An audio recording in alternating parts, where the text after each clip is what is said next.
묵상기도 하심으로 1월 둘째 주일 하나님께 드리겠습니다. 그날에 내가 말하기를 여호와여 주께서 전에는 내게 노하셨사오나 이제는 그 노가 쉬었고 또 나를 아니하시오니 내가 주께 감사하겠나이다 할 것이니라. 보라, 하나님은 나의 구원이시라. 내가 의뢰하고 두려움이 없으며 주 여호와는 나의 힘이시며 나의 노래시며 나의 구원이시미로다. 그러므로 너희가 기쁨으로 구원의 우물들에서 물을 기르리오다. 그날에 너희가 또 말하기를 여호와께 감사하라. 그 이름을 부르며 그 행하심을 만국 중에 선포하며 그 이름이 높다 하라. 여호와를 찬양할 것은 극히 아름다운 일을 하셨음이니 온 세계에 알게 할지어다. 시온의 거민아, 소리를 높여 부르라. 이스라엘의 거룩하신 자가 너희 중에서 크심이니라 할 것이니라. 아멘.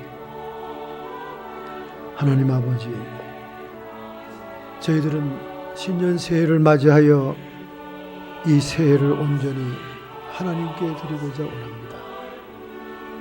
그리하여 이 시간에 저희들이 한자리 한 모임에 믿음과 사랑과 소망의 공동체로 하나님을 예배할 때 우리 주님 어린 양 예수의 피를 보시옵시고 거룩한 성령이 좌정하시는 하늘의 천상의 예배와 연결되는 내 생물의 천사장들이 함께하는 예배가 되게 해 주옵소서.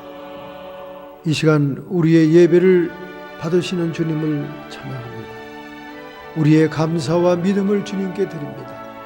하나님의 영광이 이 성전에 가득 차게 하옵소서. 존귀와 영광이 세세 무궁토록 성부와 성자와 성령님께 있을지어다.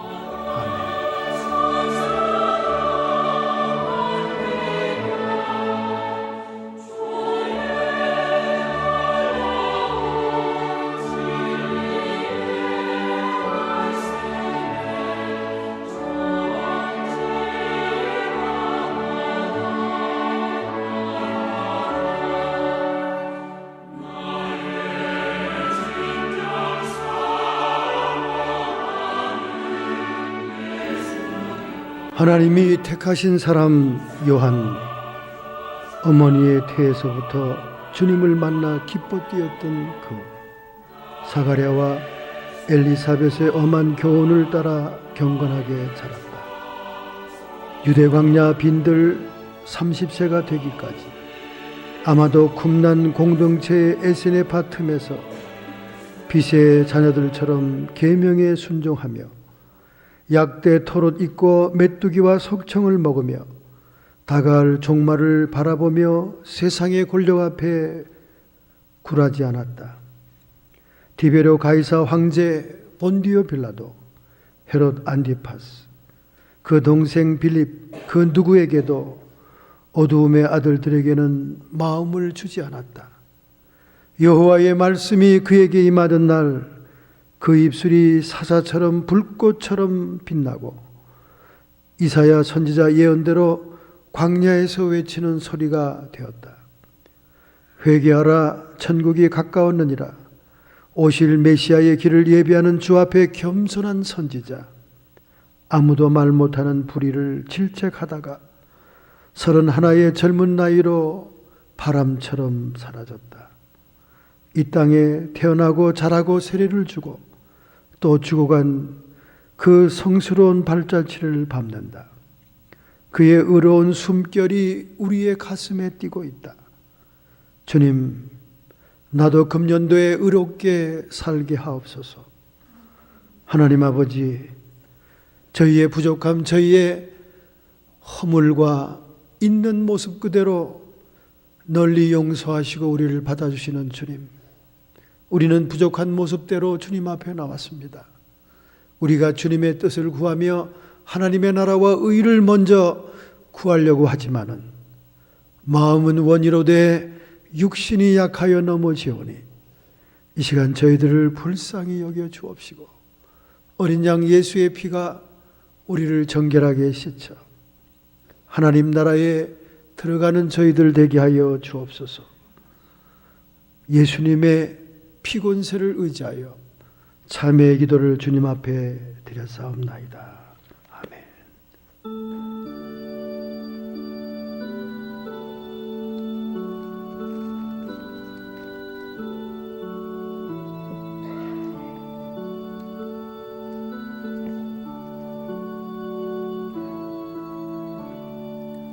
하나님의 말씀입니다. 구약성경 957페이지입니다. 전도서 11장 9절부터 12장 마지막 절까지 교독으로 봉독하겠습니다. 오늘은 전도서를 띱니다. 헛된 인생의 소망과 심판이라는 제목으로 말씀의 은혜 받기 전에 먼저 기록된 계시의 말씀, 하나님의 말씀을 봉독할 때 성령께서 여러분의 마음속의 음성을 레마로 들려주실 줄로 믿습니다. 청년이여, 내 어린 때를 즐거워하며 내 청년의 날을 마음에 기뻐하여 마음에 원하는 길과 내 눈에 보는 대로 조차 행해라. 그러나 하나님이 이 모든 일로 인하여 너를 심판하실 줄 알라. 그런즉 근심으로 내 마음에서 떠나게 하며 악으로 내 몸에서 물러가게 하라. 어릴 때와 청년의 때가 다 헛되니라. 너는 청년의 때 곧 곤고한 날이 이르기 전 나는 아무 낙이 없다고 할 해가 갑갑기 전에 너의 창조자를 기억하라. 해와 빛과 달과 별들이 어둡기 전 빛 위에 구름이 다시 일어나기 전에 그리하라. 그런 날에는 집을 지키는 자들이 떨 것이며 힘 있는 자들이 구부러질 것이며 맷돌질하는 자들이 적음으로 그칠 것이며 창들로 내어다보는 자가 어두워질 것이며 길거리의 문들이 닫혀질 것이며 맷돌 소리가 적어질 것이며 새의 소리를 인하여 일어날 것이며 음악하는 여자들은 다 쇠하여질 것이며 그런 자들은 높은 곳을 두려워할 것이며 길에서는 놀랄 것이며 살구나무가 꽃이 필 것이며 메뚜기도 짐이 될 것이며 원욕이 그치리니 이는 사람이 자기 영원한 집으로 돌아가고 조문자들이 거리로 왕래하게 됨이라. 은줄은 풀리고 금그릇이 깨어지고 항아리가 샘 곁에서 깨어지고 바퀴가 우물 위에서 깨어지고 흙은 여전히 땅으로 돌아가고 신은 그 주신 하나님께로 돌아가기 전에 기억하라. 전도자가 가로되 헛되고 헛되다, 모든 것이 헛되다. 전도자가 지혜로움으로 여전히 백성에게 지식을 가르쳤고 또 묵상하고 궁구하여 잠언을 많이 지었으며 전도자가 힘써 아름다운 말을 구하였나니 기록한 것은 정직하여 진리의 말씀이니라. 지혜자의 말씀은 찌르는 채찍 같고 회중의 스승의 말씀은 잘 박힌 못 같으니 다 한 목자에 주신 바니라. 내 아들아, 또 경계를 받으라. 여러 책을 지는 것은 끝이 없고 많이 공부하는 것은 몸을 피곤케 하느니라. 일의 결국을 다 들었으니 하나님을 경외하고 그 명령을 지킬지어다. 이것이 사람의 본분이니라. 하나님은 모든 행위와 모든 은밀한 일을 선악간에 심판하시리라. 아멘.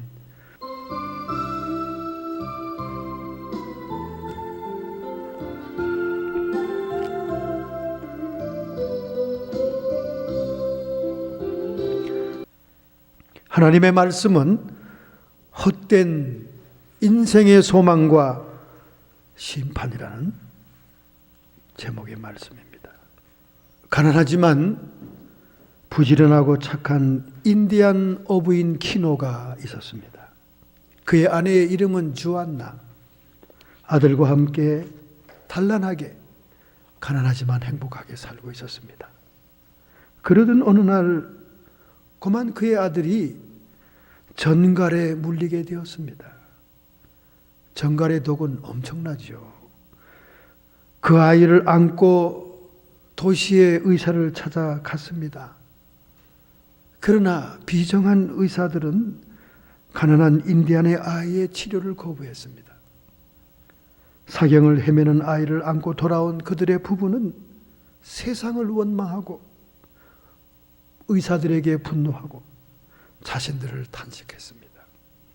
그래서 우선 그들의 조상들부터 써온 재래적인 인디안 테라피로 그 아들을 응급처치했는데 다행히도 그 아들이 차도를 보였습니다. 이 착한 인디안 오브 키노는 그날로부터 고기 잡는 일에는 등한히 하였습니다. 금방 상해버릴 고기 잡아봤댔자 몇 푼 되나? 나도 깊은 심에 잠수하여 진주를 거두리라. 그래서 진주 사냥에 나가기 시작한 겁니다. 고기 잡는 건 뒷전이에요. 왜? 돈이 돼야 자식도 살릴 수 있다는 생각을 하게 된 겁니다. 그래서 그는 물안경 하나를 쓰고 맨몸으로 깊은 심해에 심호흡을 하고 3분 간격으로 들어갔다 나갔다 하면서 진주를 거두기 시작합니다.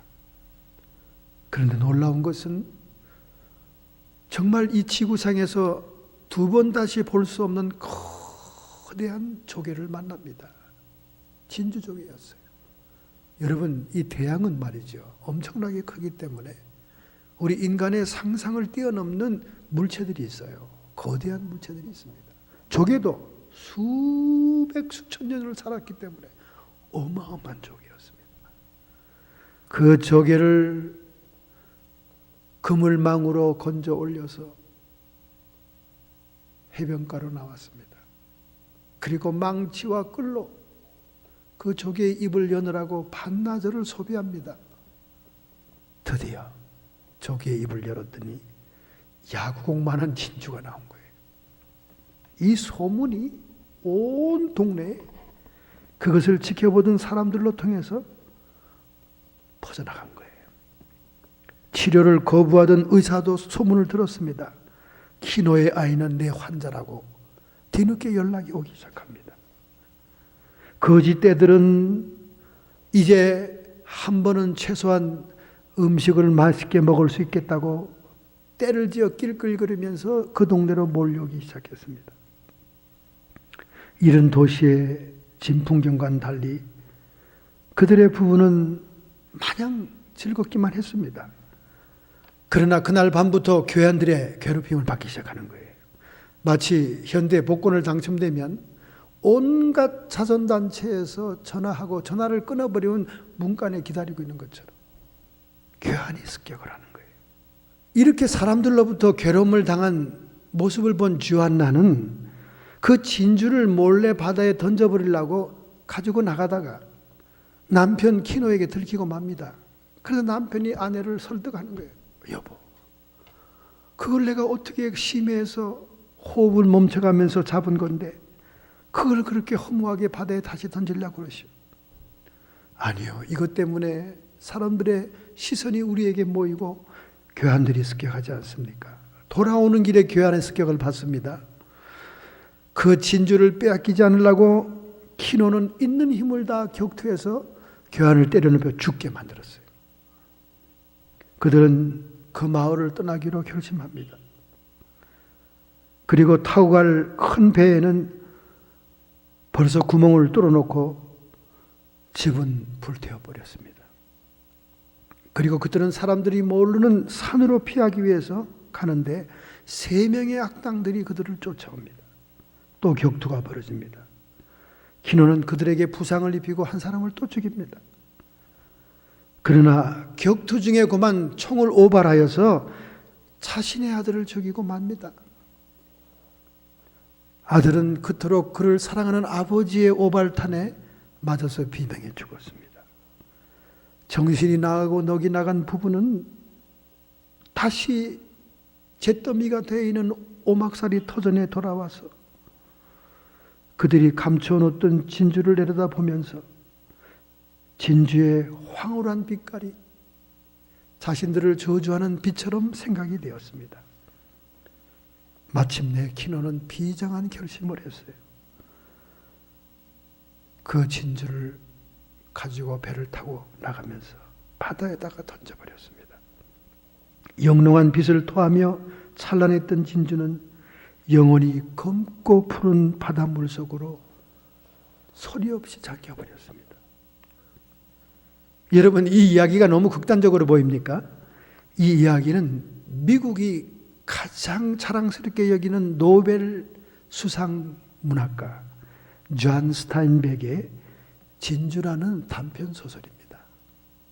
여러분과 제가 이 동네에 살고 있지만은 관심이 없는 존 스타인백은 외부인들에게는 이 베이 에리아를 방문하게 되는 동기를 만들어줍니다.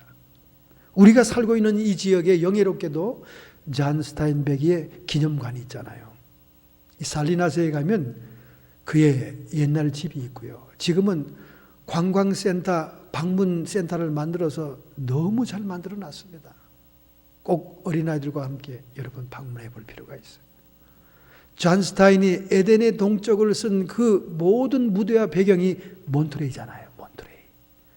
그 에덴의 동쪽이 여러분 봤겠지만은 마치 사진을 찍어 놓은 것처럼 그 글을 읽으면 내가 그 사건과 인물의 주인공처럼 느껴질 정도로 미술로 얘기하면 사실주의 화가처럼 잘 묘사하는 대단한 문학가죠.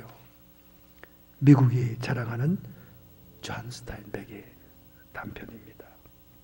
남들이 갖지 못했던 영롱한 진주, 그 보배가 그 가정에 불행을 가져오게 되었다 하는 그런 얘기입니다. 이와 비슷한 탄식을 하고 있는 사람이 있습니다. 그는 누굽니까? 그는 다윗의 아들인 이스라엘의 3대 왕인 솔로몬입니다. 여러분, 솔로몬의 이름의 뜻은 평화하다, 그런 뜻입니다. 다윗은 그의 일생 동안 파란곡절을 겪었기 때문에 그의 아들만은, 그 솔로몬의 지세만은 평화롭기를 간구해서 그의 이름을 피스, 평화로 지었던 것입니다. 우리아의 아내인 밧세바를 취하여 낳은 두 번째 아들인 솔로몬, 그가 사울과 다윗 이어서 3대 이스라엘의 왕이 됩니다. 그는 나이 21세에 등극해서 60세에 죽기까지 BC 961년부터 922년간 이스라엘을 통치한 왕입니다. 왕이 취임 후에 첫 번째 제사를 하나님께 극진히 드릴 때 하나님께서 꿈속에 나타나서 내가 너에게 무엇을 주기를 원하느냐, 그렇게 물으실 때 솔로몬이 겸손하게 하나님이 맡겨주신 이 백성을 잘 통치하기 위한 지혜가 필요합니다. 너무나 하나님이 기뻤어요. 먼저 그의 나라와 의를 구하는 이 솔로몬에게 지혜 플러스 부귀영화를 허락합니다. 그래서 하나님의 택한 나라 이스라엘의 역사상 가장 부강하고 가장 부유한, 예수님까지도 솔로몬의 영화를 언급할 정도의, 이전에도 이후에도 이와 같은 영광이 없었다는 칭찬이 있을 정도의 솔로몬 왕국이었어요. 하나님이 주시면 이렇다는 거죠. 그래서 그 지혜의 샘플이 여러분 잘 아는 두 여인 사건 아닙니까?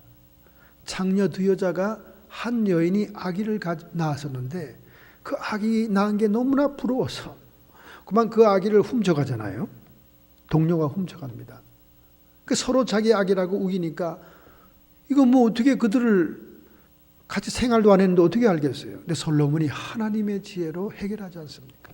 그래, 나는 분별이 안 된다. 그러니 이 아이를 반토막 내서 반쪽씩 가져라. 그렇게 선포하니까 사시나무 떨듯이 떨면서 진짜 엄마가 아이고 나는 안 갖겠습니다. 그러니 이 여자에게 주시오. 모성애를 통한 재판을 하잖아요.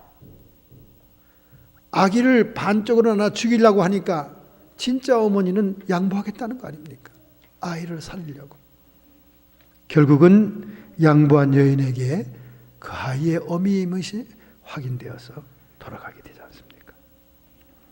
이렇게 솔로몬은 출발은 좋았어요. 다윗 아비의 신앙이 이어져 온 거죠. 그러나 21살입니다, 여러분. 21살의 젊은 혈기가 방정한 사람에게 부귀영화가 오니까 그는 정욕으로, 세상 쾌락으로, 욕심으로 살게 됐던 거예요. 형 아도니아가 끊임없이 반란을 일으키기 위해서 괴롭혔지만 내치를 평정하고 외치를 또한 평정하면서 팔레스타인을 정복하고 모든 대국들과는 평화조약을 맺으면서 정략 결혼으로 공주를 다 데리고 오지 않습니까? 애굽의 바로 왕의 공주로부터 시작해서 시돈의 여신 아스다롯, 암몬의 밀곰과 몰록, 그리고 모압의 금오스 신까지 여인들이 친정에서 섬기던 모든 우상을 가지고 오는데 그 여인들과 함께 교제하기 위해서 그는 여호와의 신앙을 떠나게 돼 우상 숭배에 빠지게 되면서 처첩 1000명입니다. 1000명. 본초와 첩의 숫자가 비율이 7대3입니다. 정략 결혼을 했기 때문에 전부 다 본초로 데려오는 거예요. 본초로. 정빈으로 데려와야 됩니다. 누가 후처로 자기 공주를 주려고 하는 사람이 있겠습니까? 1000명에 되는 여인과 그 1000명에 되는 여인들의 친정에서 가져온 우상신들을 솔로몬이 섬기면서 결국 젊은 날을 탕진하고 타락하게 되죠. 그는 성전을 건축했습니다. 왕궁을 건축했습니다. 그리고 세계의 무역을 해서 한 해의 인감이 금 666달란트였다. 이 금 666달란트는 솔로몬이 적그리스도를 예표한다는 의미에서 666이라는 숫자가 역대하에 나오는 것입니다. 그는 저술활성이 왕성했죠. 지혜 있는 사람이니까. 전도서와 잠언과 그의 사랑의 연애서인 아가서와, 이 아가서는 영적으로 예수 신랑과 성도 신부의 관계를 잘 보여주고 있습니다.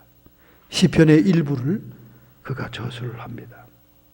심지어 바울 서신과 히브리서 서신까지 영향을 끼칠 만큼 그의 저술은 영적입니다. 오늘 이 통치 말기에 기록한 전도서, 이 전도서를 잘 읽어보면 결국 솔로몬이 노년에 회개하고 회심하고 하나님 앞으로 돌아섰구나 하는 것을 알 수가 있습니다. 깊은 허무와 탄식으로 시작되는 전도서, 히브리 말로 코헬렛입니다. 코헬렛. 이 말은 전도자가 회중에게 말하는 것이다, 그 말입니다. 전도하기 위해서, 하나님을 섬기고 경외하도록 만들게 하기 위해서 전도자가, 솔로몬이 전도자라는 거예요. 전도자가 회중에게 말한 것이다. BC 935년경 솔로몬 왕의 통치 말기에 예루살렘에서 이 글을 썼다는 것입니다. 한 인생을 살면서 깨달은 바 삶의 허물을 고백과 권면 형식으로 기록했습니다. 후대 유대의 전승인 탈무드도 전도서는 솔로몬의 저작이라고 입증하고 있어요. 여러분, 이 책 전도서를 읽다가 여러분이 참 특이한 걸 보죠. 야, 어떻게 이 허무주의, 헛되다는 말이 이렇게 많이 나올까? 37번 나옵니다. 직접적으로 헛되다는 말이 37번, 간접적으로 쓴 것도 더 있습니다. 이렇게 헛되다고 얘기하고 있는 성경, 전도서. 오늘 우리가 이 한 권을 띱니다. 지난주에는 욥기서를 띄었죠. 욥기서의 중요한 포인트를 오늘 설교 중에 말하게 될 것입니다. 이렇게 허무주의를 얘기하고 있는 성경에서 우리가 받을 영적인 교훈이 무엇일까?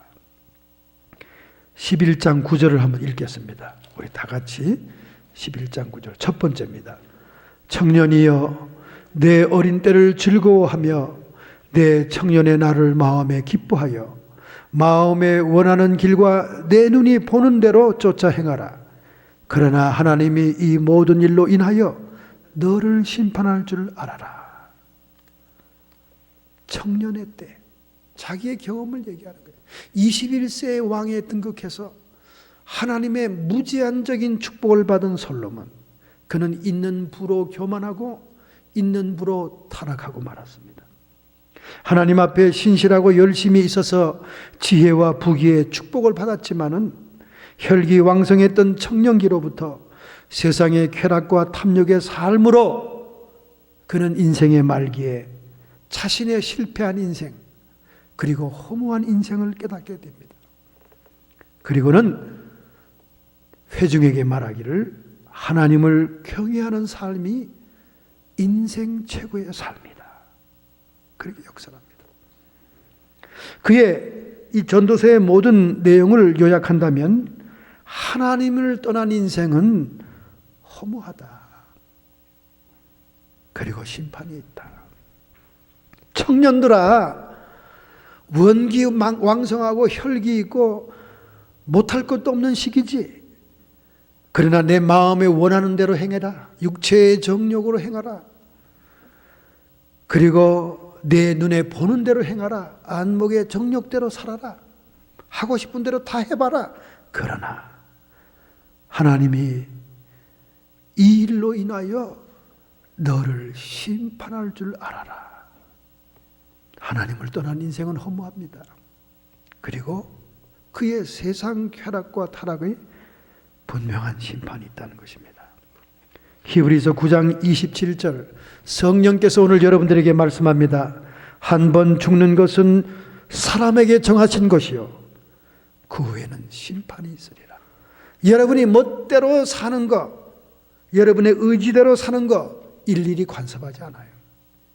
그러나 우리 인생에는 반드시 결산의 날이 있다는 것, 심판의 날이 있다는 것을 기억해야 됩니다. 영원한 하나님께만 소망이 있다고 본서는 강조하고 있습니다.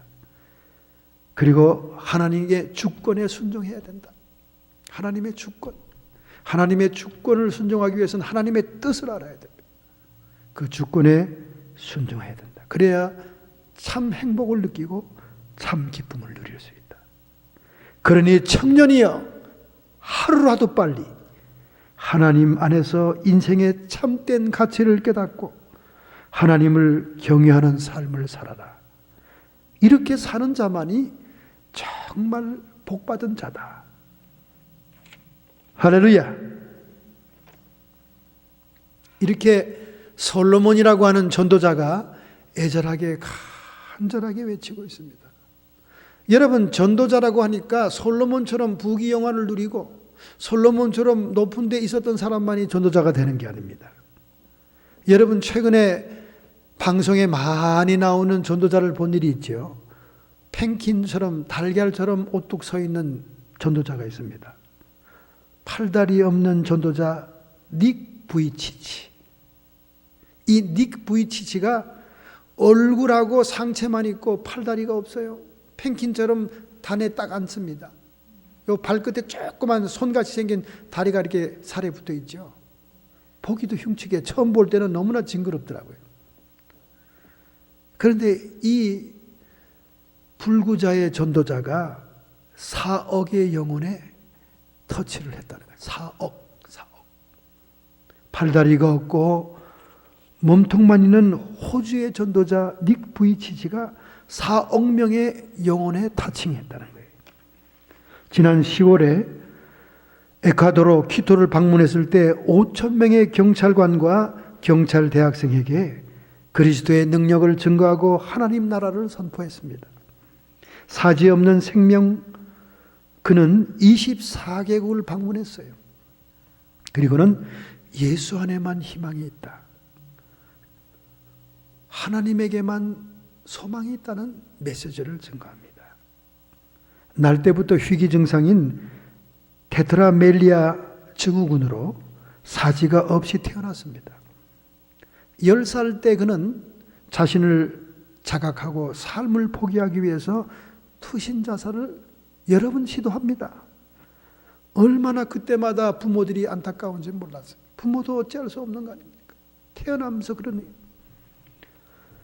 여러분, 그런데 하나님 안에 생명의 가치와 의미를 찾게 되니까 지난해 2월 달에 일본 아내인 카네 미야히라와 결혼을 하죠. 미야하라와 결혼해가지고 어린 아들을 뒀습니다. 정말 하나님의 선물이라고 그런 생각합니다. 아내도 기적적인 선물이지만, 아니 팔다리 없고 계란처럼 생긴 사람한테 누가 시집을 옵니까? 멀쩡한 카네 미야하라가 일본 여성인데 그의 아내가 됐습니다. 그리고 어린 아들을 선물로 받았습니다. 그는 이렇게 가족들과 함께 순회 여행을 하면서 전도자의 삶을 살고 있어요. 그는 베트남의 호치민시에서 3만 명을 전도했습니다. 베트콩의 나라 아니에요. 베트콩의 나라. 그래서 총 그의 얼굴과 얼굴을 맞대어서 전도에서 결실한 영혼이 40만 명. 그리고 TV나 기타 미디어를 통해 타칭한 사람이 4억 명. 트위터에 그를 따르는 사람이 30만 명이고 페이스북에는 220만 명이 좋아요 하고 지지를 보내고 있는 것입니다. 솔로몬만 하나님을 경외하라는 전도자의 역할을 할 수 있는 게 아닙니다.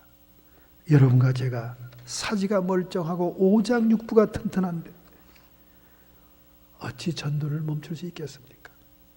청년들이여, 하루라도 빨리 하나님께 돌아와 하나님을 경외하는 인생이 가장 가치 있고 행복한 인생이다. 여러분의 생애의 경험과 간증을 주변에 나누고 쉐어할 때 그것이 역사하는 것은 성령님의 목입니다. 하나님이 성령을 통해 권능으로 바위돌 같고 아집에 뭉쳐있고 자아가 깨지 않는 불신자들을 하나님 앞으로 인도할 수 있을 줄로 믿습니다. 할렐루야. 12장 1절 너는 청년의 때 곧 곤고한 날이 이르기 전 나는 아무나기 없다고 할 해가 가까기 전에 너의 창조자를 기억해라. 청년이 노년이 되어서 곤고하고 아무 낙이 없다. 그렇게 되기 전에 하루라도 빨리 하나님께 돌아오라고 말입니다. 우리 삶에 가장 소중한 시간을 드려라 그 말이에요. 젊고 혈기왕성하고 건강할 때, 정신이 맑을 때, 힘이 붙이지 않을 때 하나님께 나와 하나님 나라 위해서 헌신하고 봉사해라. 그런 뜻이죠. 그리고 노년이 되면요, conversion, 회개하고 회심하기가 어렵습니다. 청년 때나 사춘기 때나 어린 때는 아직 생각과 가치관이 형성되기 전이기 때문에 얼마든지 신앙이 잘 들어올 수 있어요. 그래서 위대한 신앙의 영웅들은 전부 다 유년 시절의 신앙을 받아들인 사람입니다. 노년에 어쩌다가 회심하는 사람들은 인생의 극심한 환난을 받아서 완전히 자아가 깨어지고 가치가 전도될 때 하나님께 나오지만은 청년 시기에 회심하는 퍼센트가 70%라면 노년 시기에 회심하는 퍼센트는 7%입니다. 그게 지금 현재 통계에 나와 있습니다. 그러니까 하루라도 젊었을 때 주님께 나오라는 겁니다. 더군다나 노년은 개인의 종말이 가까운 게 아닙니까? 지구의 종말이 오기 전에 우리 개개인이 다 연수와 나이가 차면 세상을 떠야 하는 개인의 종말이 다가오기 전에 하나님을 경외하고 하나님을 사랑하고 하나님을 위해 사는 것이 가장 가치 있는 길이고 가장 소망의 길이다. 할렐루야. 여러분은 이미 그와 같은 결단을 했기 때문에 복받은 인생인 줄로 믿습니다. 할렐루야. 우리가 젊은 날에 아무리 지식적으로 공부하고 책을 많이 쓰고 읽는다 해도 헛되다는 거예요. 저희 가족이 자녀들이 많다 보니까 공부를 잘하는 자녀도 있고 공부를 싫어하는 자녀도 있었습니다. 공부를 싫어하는 저희 위쪽의 사람, 정확히 얘기하면 또 시험들 우리 식구들이 있으니까 위쪽의 사람이 이렇게 얘기합니다. 저희 아버님이 공부해라 공부해라 그러면 이렇게 얘기해요. 아버지는 성경도 안 읽었습니까? 전도서 12장 12절 12 사태를 모릅니까? 내 아들아 또 경계를 받으라. 여러 책을 짓는 것은 끝이 없고 많이 공부하는 것은 몸을 피곤케 하느니라. 저는 하나님의 말씀에 순종하고 싶어요. 저는 공부를 하지 못하게 말리면 그것이 큰 형벌이었습니다. 저희 부모님들은 저보고 공부하지 말라고 제 방을 잠그기도 했어요. 왜냐하면 어느 날 제 어머니가 제 이 방은 2층이었거든요. 공부하는데 아무 지장을 느끼지 못하게 하기 위해서 다른 자녀들은 다 1층인데 저만 딱 2층 방이었어요. 어머니가 밤새 공부하다 자는 제 방에 들어왔다가 기절 소리를 지르고 뛰어나간 거예요. 그 하얀 그 호충, 옥양목 호충료에 시뻘건 피가 그냥 낭자한 겁니다. 잠에서 코피가 쏟아진 거예요. 그러니까 어머니가 얼마나 놀랬게요. 아주 어머니 아버지가 머리를 맞대고 의논한 결과가 자, 너는 공부하지 마라. 이렇게 된 겁니다. 그 정도로 제가 엄청나게 열심히 했습니다. 이렇게 열심히 하는 것도 정상이 아니죠. 여러분 눈에 보기는. 성경 말씀대로 보니까 피곤케 하는 것이다. 이 말은 공부가 필요 없다는 얘기가 아니에요. 이 성경 말씀의 깊은 뜻을 깨달아 책을 짓는 게 필요 없다는 말이 아닙니다. 모든 지식, 모든 책, 이론으로 끝나는 걸 경계하는 거예요. 솔로몬이 많은 지식이 있었지만은 그 지식대로 살아보지 못하고 젊은 날을 세상 쾌락과 정욕대로 살고 음행을 했던 그 모든 죄악들이 지식과는 따로 놀더라 그 말입니다. 오늘 여러분과 저희 알고 있는 지식들은 행동으로 옮겨지는, 실천으로 옮겨지는, 몸으로 행하는 것이 된다 그 말입니다. 그것을 강조하려고 전도서 끝에 말해놓은 것입니다. 할렐루야. 세상 지식은 상대적입니다. 세상 지식은 상대적이에요.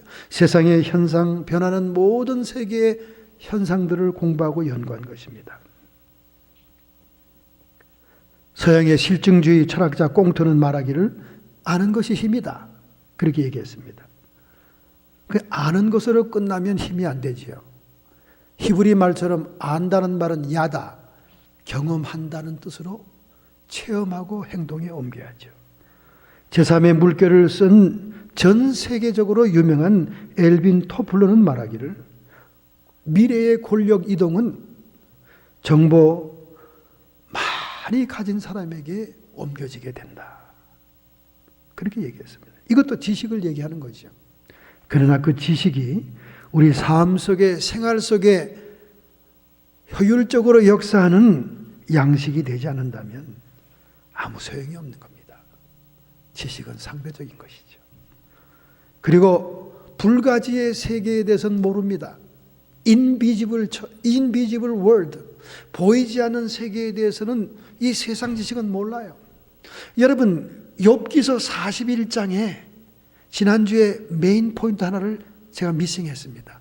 41장에 느닷없이 세상 피조물 가운데 악어를 등장시키잖아요. 악어. 아니면 그렇게 아름다운 동물도 많은데 루돌프 사슴코도 있고 또 재주 많은 잔나비 원숭이도 있고 아름다운 공작도 있는데 해필이면 악어를 들어서 네가 악어를 이길 수 있니? 그 악어의 힘을 당할 수 있어? 이렇게 41장에 하나님의 두 번째 음성으로 얘기한 이유가 있어요. 사탄을 얘기하려고 그랬던 거예요. 여러분 41장을 자세히 읽어보면요, 그게 세상에 기어다니는 악어가 아닙니다. 용을 보여줍니다. 용. 입에서는 불이 나오고 코에서는 김이 나오고 용을 보여주는 거예요. 용 같은 사탄의 존재를 얘기하고 있는 겁니다. 그것을 성경에 리워야단이라고 그래요. 리워야단. 물속에 있는 사탄의 존재. 용. 리워야단. 하나님이 욥의 시험의 원인 가운데 하나가 사탄의 시험이라는 것을 알려주고 싶어서 사탄을 보이는 형상 괴물 같은 악어에게 은유적으로 얘기를 했습니다. 그러나 그 시대에는 예수 그리스도가 십자가에서 구속을 완성한 시기가 아니기 때문에 하나님의 권세로 사탄을 대적할 힘이 인간에게 없었기에 그냥 이런 사탄의 존재가 있다는 것만 악어에 비유해서 말했을 뿐인 겁니다. 오늘날처럼 영적인 전쟁, 예수 그리스도가 권세를 회복해서 우리에게 위임했기 때문에 우리가 가는 길 앞에 귀신이 스스로 자기를 드러내는 그런 시대는 예수 그리스도 신약 시대와 구속을 완성한 이유인 것입니다. 할렐루야. 하늘로부터 땅으로 쫓김을 받은 시대, 이 시대에만 정말로 영적인 전쟁을 승리할 수 있기 때문에 네가 사탄의 존재를 알아도 싸워 이길 힘이 없다는 것을 41장에 계속 얘기하고 있는 것입니다. 이처럼 세상 지식은 불가지의 세계, 인비지블 월드를 언급할 수가 없어요. 그렇기 때문에 세상 지식은 불완전한 겁니다. 우리 젊은 청년의 때에 세상의 학문을 배우고 세상의 지식을 습득하지만은 그것만으로는 우리 인생의 행복과 참 기쁨을 보장할 수가 없다는 것입니다.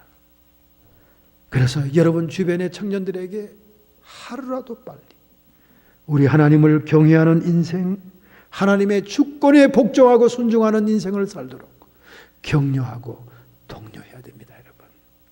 한국에는 고3만 되면 야야야 교회 잠깐 쉬어라. 교회 잠깐 쉬어. 고3만 되면 무슨 큰 벼슬을 하고 귀족이 됐는지 교회도 못 나가게 합니다. 그것도 장로, 권사, 안수 집사의 자녀들이 그래요. 심지어 목사님 가정까지도 교회는 대강 해라. 고3 때는 그렇다고 말이죠. 여러분 옳은 일이 아니에요. 옳은 일이 아닙니다. 하나님이 축복하시면 내가 준비한 공부가 오병이어와 같아도 능히 합격하고 능히 수능 시험에 많은 점수를 줄 수 있는 하나님의 역사가 있습니다. 할렐루야. 전혀 공부하지 않고 나태하고 게으르고 지멋대로 살고 합격시켜 주진 않아요. 자기가 인간으로서의 최선과 성실성을 하나님께 드릴 때 그 받은 바 오병이어를 통해서 놀라운 기적을 일으키는 거예요. 저는 신학교 다닐 때 공부할 때 많이 그런 축복을 받았습니다. 제가 밤새 코피를 터뜨리면서 온 수학과 온 영어를 다 정복해도 시험 때 보면 엉뚱한 문제가 나오거든요. 엉뚱한 문제가 나옵니다. 그러면 공부한 게 무슨 소용입니까? 그리고 당일치기로 벽치기로 그냥 초치기로 공부한 애들이 우연히 맞아떨어지면 걔들이 점수가 더 잘 나오는 거예요. 전교의 1등을 유지하기가 쉽지 않습니다, 여러분. 그러나 하나님이 함께할 때 내가 모자라고 내가 미처 미싱한 것들도 하나님이 함께할 때 순간적으로 지혜와 기름 부음으로 다 이겨나가게 하는 많은 체험을 했어요. 할렐루야. 그래서 꼭 기도하고 시험 보고 기도하고 준비하고 기도하고 얼마나 축복인지 모릅니다. 청년 시기에 하나님 여호와를 경외하는 것이 가장 귀중한 일입니다. 가장 우선순위입니다, 여러분. 여러분은 이렇게 교회에 앉아 있으면서 자식들이 교회 나가지 않은 것을 방심하지 마세요. 피눈물 흘리며 기도해야 됩니다. 여러분은 천당에 와 있는데 자식들은 지옥에 있고 소식도 없다면 뭐 그렇게 기쁘겠어요? 생각을 해보자고, 여러분. 그게 먼 훗날이 아닙니다. 코앞에 닥친 날이에요. 아유, 죽을 때 그냥 예수 시인해. 꼴밤 때리면 예수님 하고 죽겠지. 천만에요, 여러분. 평생을 방탕하고 지멋대로 산 인간들은요, 죽을 때도 문을 딱 닫고 옹고집을 부립니다. 뭐라 그런지 알아요? 나는 그렇게 경험 없는 삶은 살기 싫어. 평생을 예수 이름 부르지 않다가 죽을 때 내가 약해졌다고 부를 줄 알아? 이러면서 이빨을 깨물면서 꼴까닥 죽는 분도 수없이 봤어요. 그렇게 마지막 순간이라고 그렇게 쉬운 게 아닙니다, 여러분. 천사가 대기하고 마귀가 대기하는데 마귀가 가만히 손 놓고 있겠어요? 무당 구춘물 해서라도 혼란하게 만들어서 데려가지. 그렇게 쉬운 일이 아닙니다, 여러분. 하루라도 젊었을 때 자기의 고집과 자기의 가치관과 자기의 세계관이 확립되기 전에, 자기의 아집이 형성되기 전에 하얀 배직장 같은 청순한 마음 속에 예수 그리스도의 피 묻은 복음이 들어가야 됩니다. 신앙이 들어가도 또 이상한 신앙들이 들어가는 사람이 많아요. 이단 따라간 사람은 계속 평생 이단 따라다닙니다. 참 이상한 일이죠. 이 이단에서 꺼내놓으면 또 저 이단으로 가 있어요.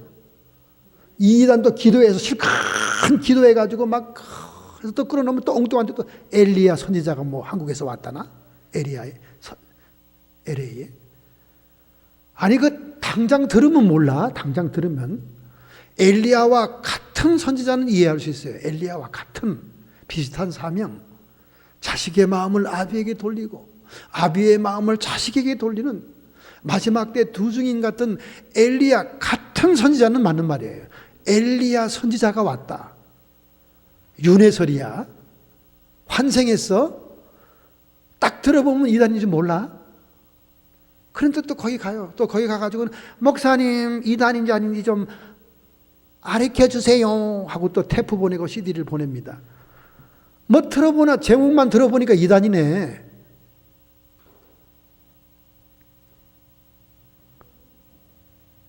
자기를 깨뜨릴 수 있는 나이에 청년의 때에 주님 앞에 돌아와야 됩니다. 두 번째는 12장 7절입니다. 전도서 12장 7절을 노년의 시기 우리 다 같이 한번 보겠습니다. 흙은 여전히 땅으로 돌아가고 신은 그 주신 하나님께로 돌아가기 전에 기억하라. 전도자가 가로되 헛되고 헛되도다. 모든 것이 헛되도다. 37번 헛되다고 얘기합니다. 자기의 정력을 따라 자기의 쾌락을 따라 자기의 안목의 정력을 따라 살았던 모든 인생들은 헛된 것이었습니다. 그리고 노년이 되고 원욕이 그치니 모든 것이 더욱더 헛됐습니다. 곤고한 날이 이르기 전, 이 노년에 대한 특징을 오늘 본문이 많이 얘기하고 있죠. 해와 빛과 달과 별이 어둡기 전, 이건 종말의 때 해도 어두워지고 달도 붉어집니다. 자연현상이죠. 그러나 개인 종말에는 어떻습니까? 눈이 침침해지잖아요. 눈이 침침해져. 한 40이 딱 넘어가니까 눈이 침침해져서 조명이 왜 이렇게 어두워? 교회가 어두워지고요. 집이 어두워지더라고요. 그래서 점점 집에 막 크게 켜놓지 않으면 침침해지더라고요. 비 위에 구름이 다시 일어나기 전에 삶의 기쁨이 쇠퇴하고 어두운 날이 온다는 겁니다. 집을 지키는 자들이 떤다. 손이 쇠약해서 떨죠. 나이가 들면 이게 손도 막 떨립니다. 힘 있는 자들이 구부러지고 등이 이렇게 척주 협착증에 의해서 휘어지죠. 이렇게 휘어지는 거는 이렇게 구부리면 이게 척추에 고통이 없으니까 자꾸 구부리게 되다가 그게 굳어집니다. 우리 한국의 노인 어른들 농사를 많이 지으니까 다들 구부러지죠. 힘 있는 자들이 구부러지고 맷돌질하는 자들이 적음으로 크실 것. 맷돌질, 그 맷돌질이 얼마나 힘든 일입니까? 노년이 되면 힘이 딸려서 맷돌질도 못합니다. 그죠? 빈대떡도 구워 먹어야 되고 말이죠. 다. 맷돌질하는 거 보면 너무 향수를 느껴요. 근데 이 맷돌질은 치아를 상징합니다. 치아. 이빨이 다 빠져서 제 기능을 못한다. 창들로 내다보는 자가 어두워진다. 눈의 시력이 쇠한다는 것 말이에요. 지금 미국에 있는 우리 노인 어른들은 백내장 수술도 하고 녹내장 수술도 하고 별 수술도 다 하고 쌍꺼풀까지도 하지만은 이 시대에 무슨 그런 수술이 있었겠습니까? 점점 눈에 허영태가 덮이니까 창들로 내다보는 사람들이 잘 보이질 않아요. 길거리 문들이 닫혀집니다. 기력이 딸리고 소음이 들리면 노인들은 깜짝깜짝 놀랍니다. 그래서 자꾸 문을 닫게 되죠. 조용한 걸 원해서. 그래서 노인들 앞에서는 여러분 혈기도 부리지 마시고요. 소리도 빽빽 지르면 안 됩니다. 이게 모든 게 심장이 약해서 불안하고 막 이렇게 초조해집니다. 저도 그런 걸 느껴요. 자꾸 느낍니다. 젊을 때하고는 달라요. 젊은 애들이 막 옆에 지나가고 옆에 있으면 그 기운이 굉장히 딸려요. 제가 딸려. 아이고, 저 기운이 막 씩씩씩.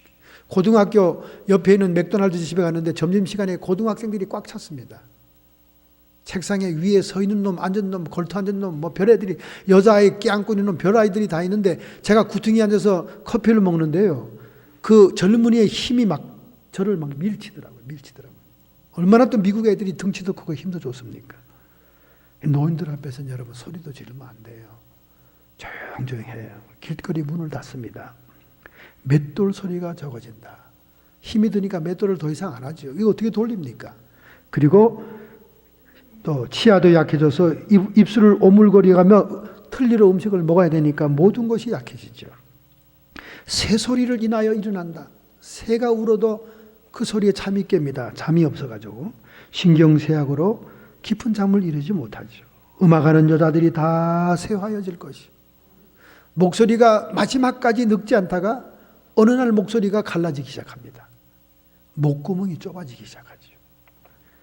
여러분의 약이 안 넘어갈 정도로 높은 곳을 두려워합니다. 숨이 가빠움으로 높은 곳을 오르지 못해요.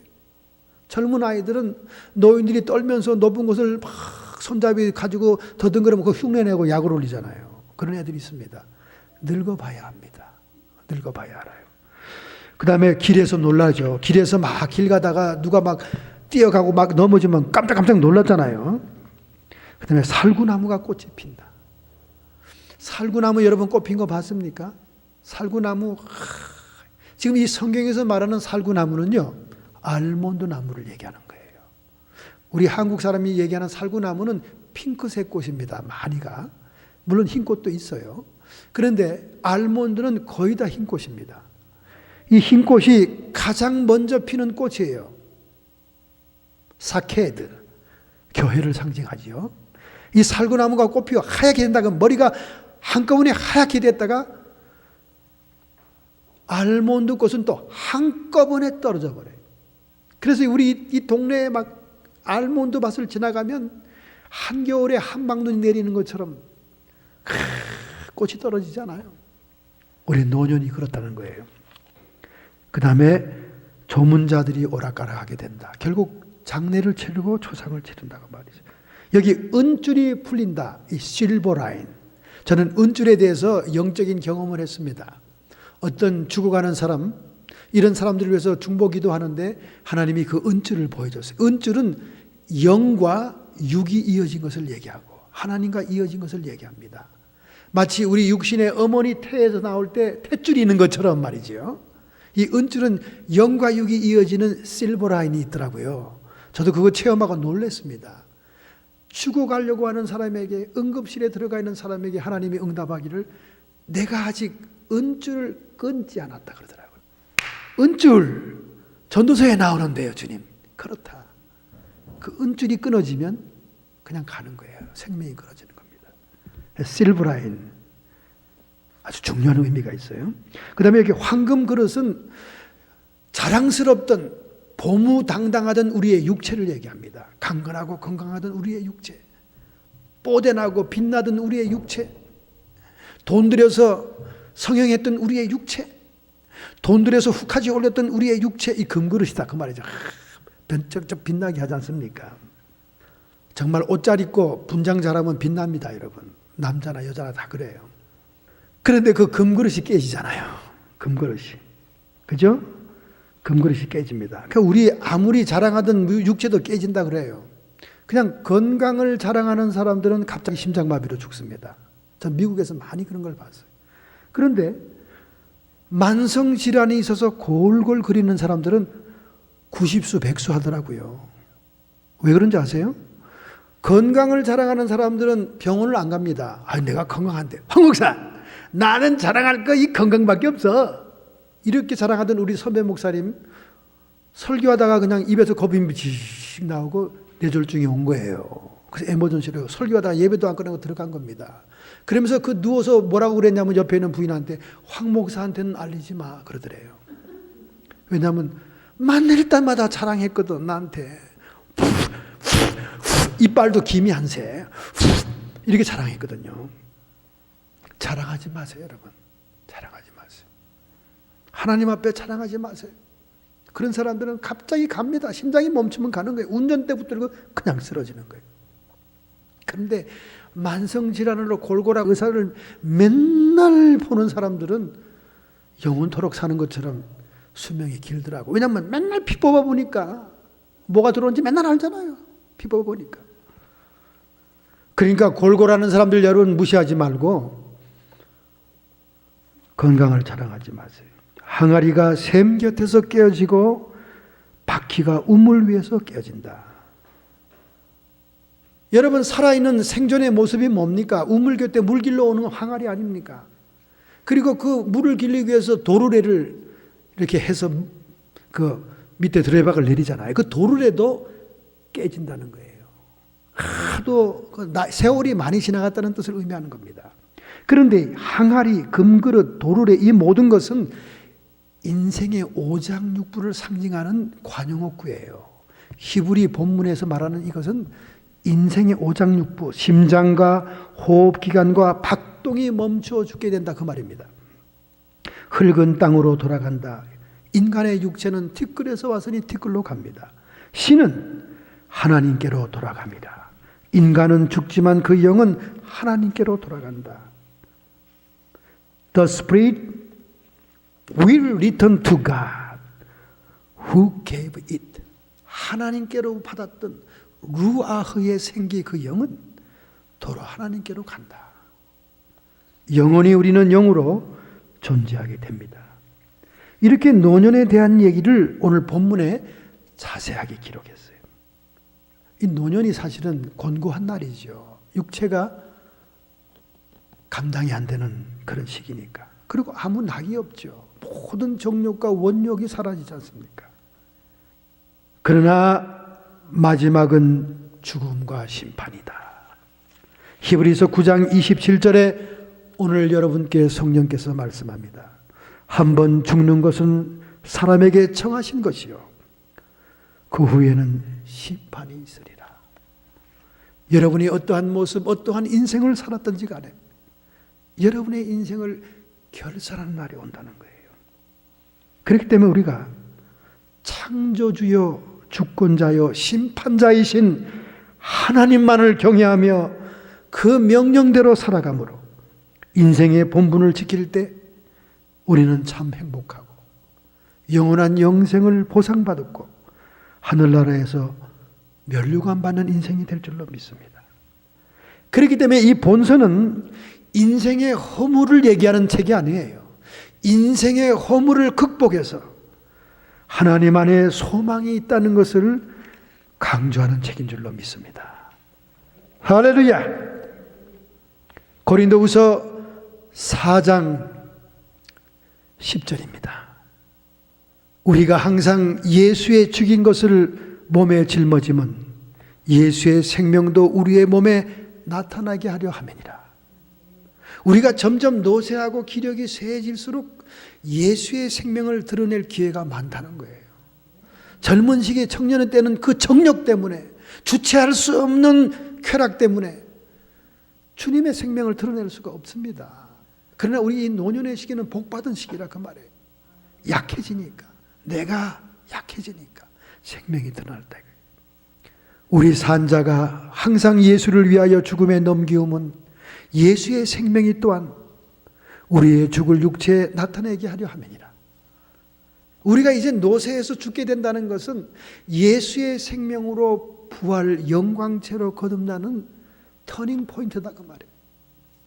인생의 곤고한 날이고 아무 낙이 없는 때지만은 하나님 나라를 바라볼 때는 새 출발을 위한 시기다 그 말입니다. 할렐루야, 할렐루야.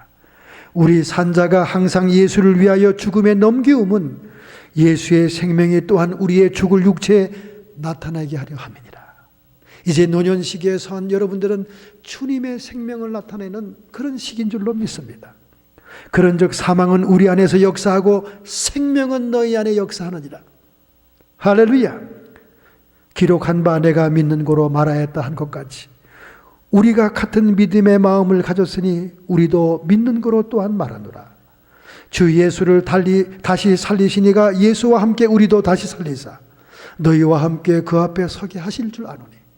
우리가 부활한 영광의 모습으로 주님 앞에 다 서게 된다는 그 말입니다. 여러분, 세상 사람들 앞에 잘 보이려고 애쓰지 마세요. 세상 일가 친척들에게 잘 보이려고 애쓰지 말라고요. 영원히 우리가 설 자리는 주님 앞이라니까. 주님한테 잘 보여야 되는 거예요. 영원히 주님을 뵈야 됩니다. 그런데 여러분, 우리가 부끄러운 구원을 한다거나 영원히 뵐 수도 없는 지옥에 가 있다면 그 인생은 정말로 허무한 인생인 겁니다.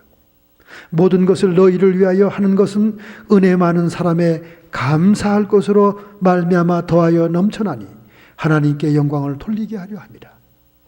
우리의 육체가 약해지고 병들고 떨리고 힘이 풀린다 할지라도 받은 바 하나님께 감사하는 생활을 하자는 거예요. 할렐루야. 그러면 영에서 속사람이 힘을 더하는 겁니다. 그러므로 우리가 낙심하지 아니하노니 겉사람은 후패하나 겉사람은 늙어가지만은 우리의 속은 날로 새롭도다. 할렐루야. 하나님께 그 은혜를 감사하여 영광을 돌릴 때, 주의 생명을 드러낼 때 우리의 속사람은 정말 새로워진다는 거예요. 마치 어머니 모태의 태아가 자라나는 것처럼 우리의 속사람이 막 자라나는 거예요.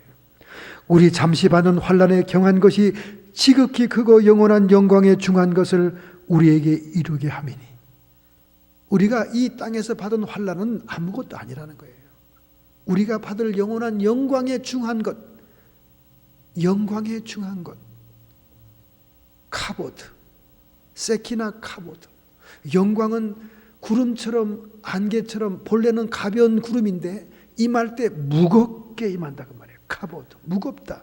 영광에 중한 것, 무게중자입니다. 우리에게 이루게 합니다. 우리가 돌아보는 것은 보이는 것이 아니요 보이지 않는 것이니, 보이는 것은 잠깐이요 보이지 않는 것은 영원함이니라. 할렐루야. 보이는 것은 잠깐이래잖아요. 보이는 것은 보이지 않는 것을 위해 산다잖아요. 그러니 여러분, 우리가 이 땅에서 뭘 해야 되겠습니까? 한 임금이 대궐 밖으로 나갔습니다. 신하들과 마을을 순찰하기 위해서 나갔어요. 백성들이 어떻게 사는가? 근데 길거리에서 눈이 띄는 사람이 있습니다. 거지였어요. 거지. 어저께도 채널 13에서 특집 뉴스를 하는데 거지의 인감이 장난이 아니더라니까요. 장난이 아니에요. 그 뉴스에 나온 홈리스가 거지 일을 하는데 말이죠, 직장에서 잘렸답니다. 근데 자기는 페이먼이 좌우지간 2,000불 이상이 한 달에 있어야 된다는 거예요. 그래서 너무나 급하고 그래서 허름한 복장으로 해서 모자를 탁 하고 길거리에 앉았는데, 몫이 좋은데 앉았겠죠. 앉았는데 그 달에 4,000불 이상이 나왔다는 거예요. 4,000불. 야, 오늘 모자를 하나 준비할 사람들이 많아 보이네. 아니, 자기 직장 기껏 한 달 내내 고생해도 2,000불도 뭐 다 해서 폐머니 답답한데, 아니, 뉴스에서 오직 하면 특집으로 내게 채널 13에서 나왔어요. 어저께 밤에. 4,000불. 지난달에. 이번 달에는 좀 더 올라갈 거라고 전망하는데요. 그러니까 아나운서 앵커맨 이렇게 얘기하다. 아니, 지난달에는 크리스마스 시즌이니까 아니래. 새해가 되면 착하게 살자 하는 결심을 하기 때문에 더 준다네. 뭐 사람들이 더 준대. 그래서 이번 달에는 6,000불 이상을 자기가 예정하고 있다는 거예요.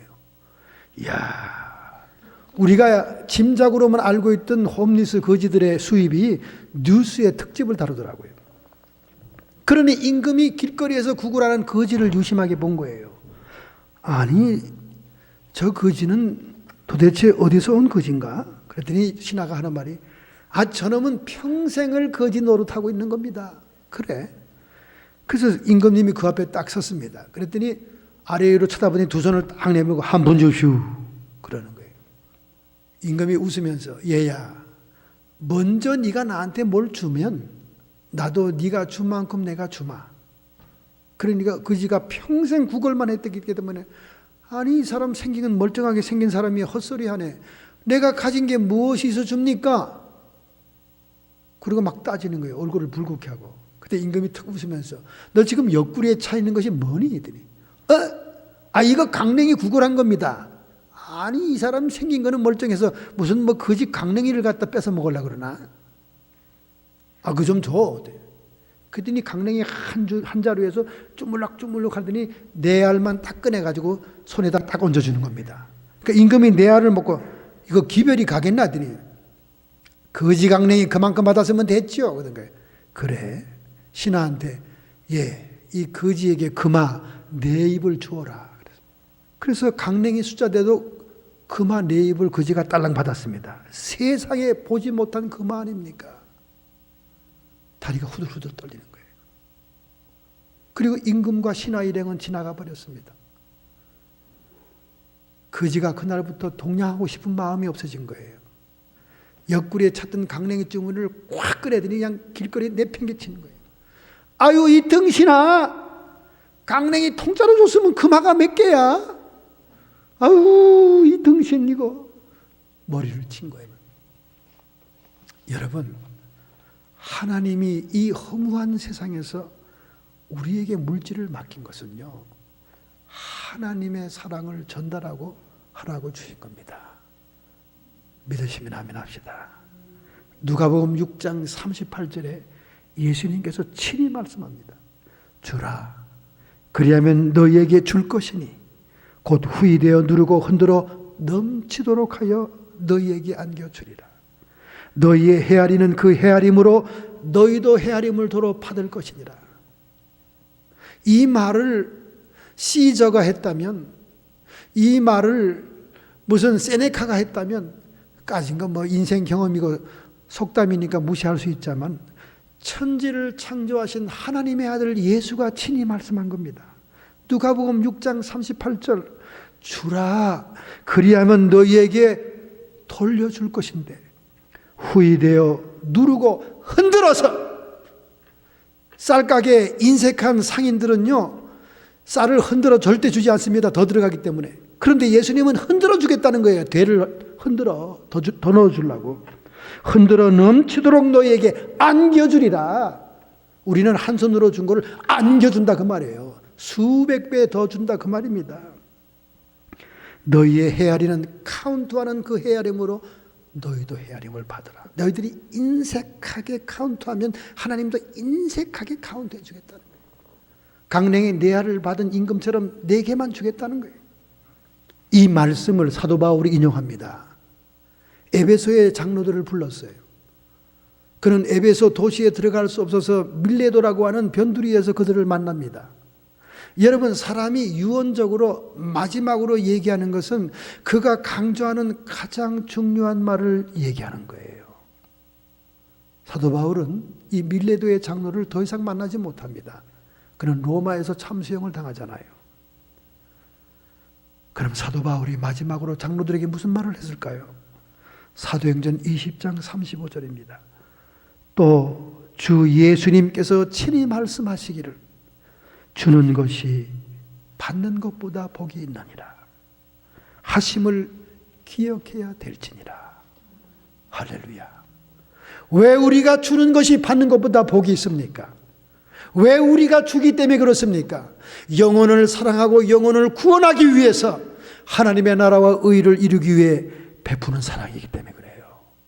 우리는 없어질 물질을 던져 그들을 접촉하지만 그들은 영혼이 구원되는 겁니다. 영원한 생명으로 연결됩니다. 그러니 예수님께서 우리에게 돌려질 상이 얼마나 크겠냐 그 말이에요. 할렐루야. 우리 노년의 시기에 이런 마음을 가져야 돼요. 그런데 노년의 시기에 두 부류의 사람을 만납니다. 노인이 되어서 이제 모든 것이 자유롭게 되고 리타이어하게 되니까 겸손해지고 자기를 비운 사람이 있어요. 그래서 젊은이들 교회에서 사람들 만나면 입은 꾹 다물고 있고, 나이 많은 사람들이 입 열면 네레니북에서 넘어올 때부터 시작해서 2박 3일 얘기하니까 젊은이들이 아주 치를 떨잖아요. 그것도 한 번 얘기한 게 아니라 모일 때마다 얘기했기 때문에 입을 뚝 다물어야 돼요. 자꾸를 채우고. 노인들은 지갑만 열어라. 그 세상에 신문에 난 얘기입니다. 지갑만 열어라. 밥값 내주고 대접하고 지갑만 열어라. 그렇게 마음을 비운 노인네가 있는가 하면 노인네가 될수록 욕심이 더한 사람이 있어요. 제가 가라지 세일 얘기를 자꾸 하지만 노인들이 가라지 세일하는 데는 절대 안 갑니다. 왜냐하면 노인들의 물건은 다 사연이 있어요. 다 추억이 있습니다. 다 사연이 있어요. 아, 이거는 우리 죽은 아내가 나랑 같이 가서 샀던 거. 다 사연이 있다는 얘기는 다 값지다는 얘기예요. 그래서 1불짜리가 없어요. 거기는 다 20불, 25불이에요. 근데 젊은 애들은 무조건 쓰레기 통에 버리는 애들이 버릴 양치고 가라지 세일하니까 붙은 것이 10센트, 25센트, 1불 이상짜리가 없어요. 그 양복을 제가 1불짜리를 입고 이 채널 26의 샌프란시스코 방송에서 10몇 년을 설교한 거 아닙니까? 우리 조카들이 아유 삼촌 우리랑 가서 그 교수님 양복이라는 1불짜리 아직도 입고 있네 이렇게 얘기하지 않습니까? 노욕을 버려야 돼요, 여러분. 욕심 많은 개 한 마리가 재수 좋게 고기 한 덩어리를 얻었습니다. 너무나 기분이 좋아요. 근데 고기 덩어리가 너무 크니까 길거리에서 먹기는 불안한 거예요. 누가 뺏어 먹으면 어떡해? 그래서 이거는 집에 가서 침착하게 고기 맛을 음미하면서 먹어야지. 그러면서 자기 집으로 갑니다. 개울가 다리를 지나가게 되었어요. 다리에서 물을 보니까 웬 놈이 고기 큰 걸 들고 딱 자기를 쳐다보는 거예요. 아니 이놈 이 자식이 자기만 고기 있나 나도 있는데 가만히 생각해 보니까 저놈 고기도 뺏으면 자기가 정말 배부르게 먹을 것 같습니다. 그래서 이야 기왕 오늘 이렇게 재수 좋은 날인데 저것까지 빼앗아 가지고 가야지. 칵칵칵 막 소리를 지르면서 고기 내놔 막 소리를 질렀어요. 그랬더니 자기 입에 있던 고기 땅에 탁 바다에 강물에 떨어진 거예요. 아니 내 고기가 왜 떨어져? 이렇게 보니까 저기 있는 아이도 고기가 없어진 거예요. 그때야 비로소 걔가 자기의 얼굴이 거기 비친 거구나. 그걸 깨닫고는 꼬리를 궁뎅이에 쳐박고는 고개가 푹 숙여져 가지고 그냥 내 입에 있었던 것만 먹고 끝날 걸. 그리고는 터덜터덜 집으로 돌아갔다는 얘기입니다. 이거는 구루지아의 주인에게 이야기를 들려주는 노예인 이솝의 얘기입니다. 이솝의 얘기를 빼면 설교가 안 될 정도예요. 정말 지혜로운 노예였던 것 같아요. 여러분 나이가 들면 노욕을 버려야 됩니다. 이제 떠날 거니까 정리해야 돼요. 집안에 쓸모없는 것들 다 끄집어내서 쓸만한 것은 구제하는 데 보내시고 정리하셔야 돼요. 거기다 뭘 미련을 그렇게 두십니까? 전혀 가져갈 수 없습니다, 여러분. 나중에 여러분의 자식들이 돌아가신 부모님의 짐을 챙기러 왔다가 육두문자로 욕만 할 겁니다. 아이고 노인네 갖다 쌓아놓기는 아이고 이거 한 번도 입지 않은 거네. 이걸 누구 줘? 불태우세요. 며느리들은 뒤에 따라오면서 그럴 거예요. 그렇게 욕을 먹고 그럽니까? 기분 좋게 기마 있으면서 구세군이나 드루비티나 뭐 이런 샵에 갖다 주면 얼마나 칭찬받아요. 인생은 허무합니다. 여러분 노욕을 버려야 돼요. 이솝의 얘기를 못하면 끝이 안 난다고 그랬죠. 이솝이 주인과 함께 여행을 가게 되었습니다. 여행을 갈 때 하인들도 많이 따라가고 목적이 있는 여행이었기 때문에 많은 짐을 꾸려가고 합니다. 그런데 짐들을 쌓아 올리는 거 보니까 덧정이 없는 거예요. 이솝은 머리가 지혜로운 사람, 주인에게 얘기만 들려주는 노예니까 이 힘을 못 쓰거든요. 그래서 이솝이 걱정을 하고 있으니까 나는 아직 짐을 날라본 적이 없어서 익숙하지 못한데 작은 짐을 줬으면 좋겠는데 난처한 얼굴을 하니까 거기에 하인 집사가 되는 사람이 걱정하지 말어. 자네가 힘없는 거 온 사람이 다 하는 걸 그냥 빈손으로 가. 그래도 그렇지 모두 다 노예들이 짐을 지고 가는데 빈손으로 가면 안 되잖아. 그냥 갈 수 없지. 드디어 짐들을 지고 노예가 주인을 따라 여행을 떠나기 시작하는데 웬일입니까? 주인 옆에서 이야기를 계속 들려주는 이 이솝이 짐 중에 가장 큰 짐을 지고 있는 거예요. 하인들이 전부 다 가슴을 치는 저런 멍청한 녀석 같으니라고. 아니 지 입만 나불나불 거리는 주제에 무슨 힘이 있다고 짐을 지노. 우리가 짐을 지지 말라고 작은 짐을 택해라 했건만 왜 저렇게 짐이 크노. 짐이 크니까 주인도 안타까워하는 거예요. 아니 자네는 나한테 얘기만 하면 되는데 웬 짐을 이렇게 크게 지는가. 또 칭찬도 받는 겁니다. 괜찮다고. 다른 사람도 다 지는데요. 그런데 이 이솝이 진 짐은 어떤 짐인 줄 알아요? 먹을 식량이 들은 짐이었어요. 어떻게 생각이 됩니까, 여러분? 머리가 좋죠? 먹을 식량이 던지면 날이 갈수록 작아지기 시작합니다. 다른 노예들이 진 짐은 처음 지었던 그대로입니다. 갈수록 지치고 힘들면 더 무거운 짐이에요. 그런데 이 마을 저 마을의 숙소 천막을 칠 때마다 점점 양식은 줄어들기 시작합니다. 결국은 짐이 하나도 없어졌다 그 말이에요. 이솝은 이와 같은 얘기를 통해서 우리에게 뭘 얘기하는 줄 아십니까? 노년의 시기라는 것은 모든 인생의 짐이 사라지는 때입니다. 할렐루야! 자식들 다 결혼했잖아요. 자식들 다 할 일 다 했잖아요. 여러분이 얼마나 부모로서의 눈물과 희생으로 그들을 다 독립시켰습니까? 이제 홀가분하다 그 말입니다. 모든 인생의 짐이 여러분의 육체에서 사라졌을 때, 이제 영원히 들어갈 하나님 나라의 영광을 위해서 여러분이 헌신하고 섬길 때, 이제 하늘나라에 준비한 면류관들이 우리 주님으로 칭찬으로 여러분에게 주어질 줄로 믿습니다. 이런 남은 생에 이런 여호와를 경외하고 사랑하는 생이 되기를 예수님의 이름으로 축원합니다. 결단하고 결심하는 마음으로 여러분의 가슴에 손을 얹기 바랍니다. 전도자는 인생은 허무하다고 말했습니다. 그러나 허무하고 허망한 인생에 예수 그리스도와 성삼위 하나님께서 우리의 소망이 되고, 우리가 그의 주권과 명령에 순종하고 그를 경외한다면 영원한 참 가치를 발견한 것이, 영원한 기쁨을 누리는 것이요 참 행복을 선택한 것인 줄로 믿습니다. 결단하고 결심하는 마음으로 가슴에 손 얹읍시다. 하나님, 내 인생의 짐이 사라지고 홀가람은 한 이때에 이제 주님의 영광의 나라 위에서 살겠나이다. 주여, 나의 사랑을 받아 주시옵소서. 나의 희생과 섬김을 받아 주시옵소서. 이 나라에 수많은 불신자의 영혼들이 들어올 수 있도록 내가 가진 재능과 재물과 나의 헌신을 통해 영혼이 구원받게 주시옵소서. 결심하고 결단하는 성도들을 축복하시고 능력 부어 주심을 믿습니다. 성도의 육체에 역사하는 모든 질병들아, 예수님의 이름 권세로 쫓김을 받으라. 묶음을 풀어라. 고통은 사라질지어다.